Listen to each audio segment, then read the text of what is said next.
Et si la réalité, celle qu'on vit tous les jours, n'était pas vraiment la seule option?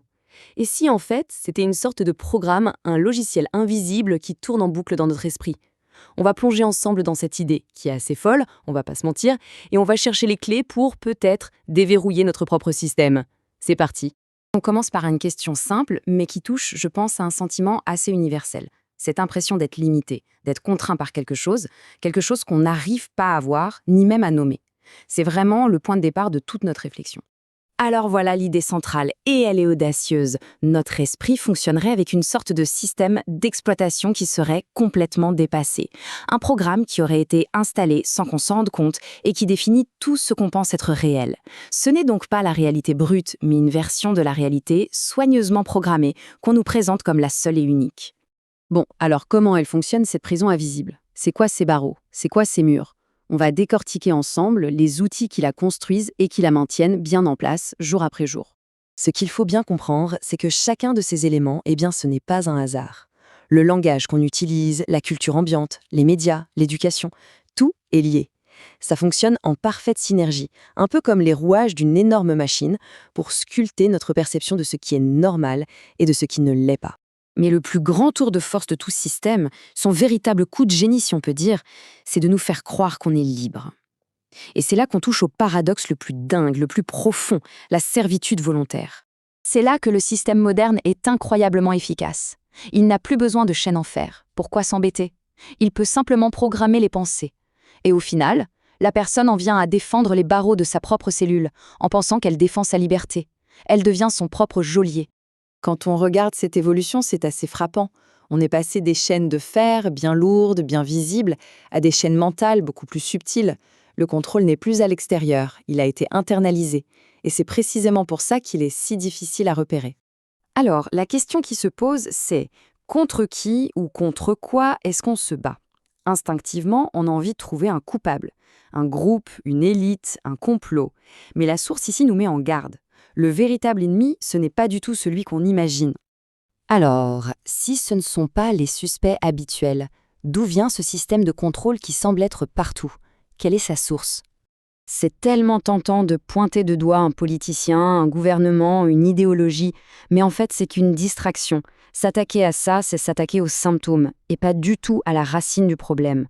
Le vrai souci, il est ailleurs, il est bien plus profond. Et le voilà. Le véritable adversaire, la logique contrôlée.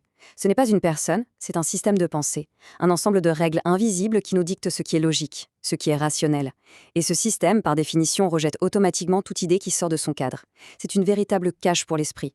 Ici, on a deux visions de la vie qui s'opposent totalement. D'un côté, l'équation du système. Accepter passivement ce qu'on nous donne, ça mène à la dépendance. Consommer sans fin, ça mène à l'épuisement. Et de l'autre, l'équation coranique. Chercher la connaissance par soi-même, ça mène à l'indépendance. Produire de la valeur, ça génère de l'énergie. Le choix, au final, nous appartient. Maintenant, ce qui est vraiment fascinant, c'est la façon dont la solution est présentée. Et cette solution, elle se trouve dans un endroit auquel on ne penserait pas forcément en premier. Alors, comment on s'échappe de cette prison? La réponse logique, ce serait de se dire « il faut mieux penser, il faut reprogrammer son cerveau », non?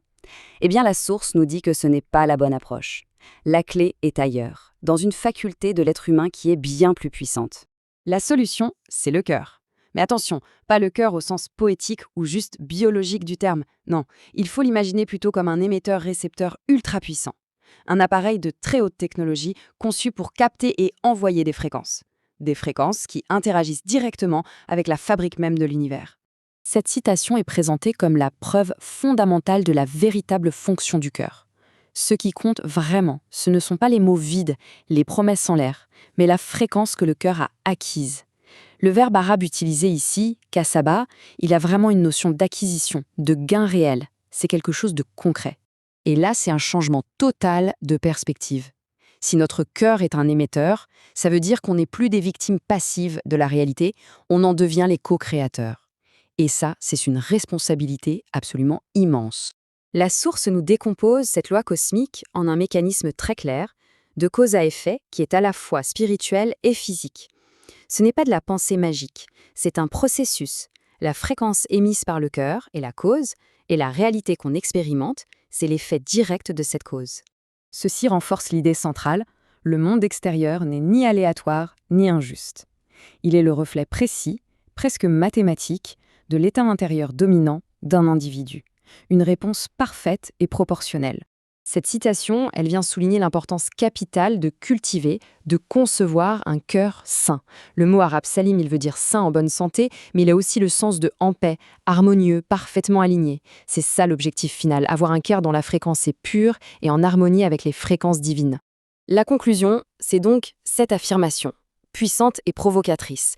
Elle nous dit que le pouvoir, mais aussi la responsabilité de notre réalité, de notre paradis ou de notre enfer personnel, tout ça ne se trouve pas à l'extérieur. Tout se joue ici et maintenant, dans cet espace qu'on appelle le cœur.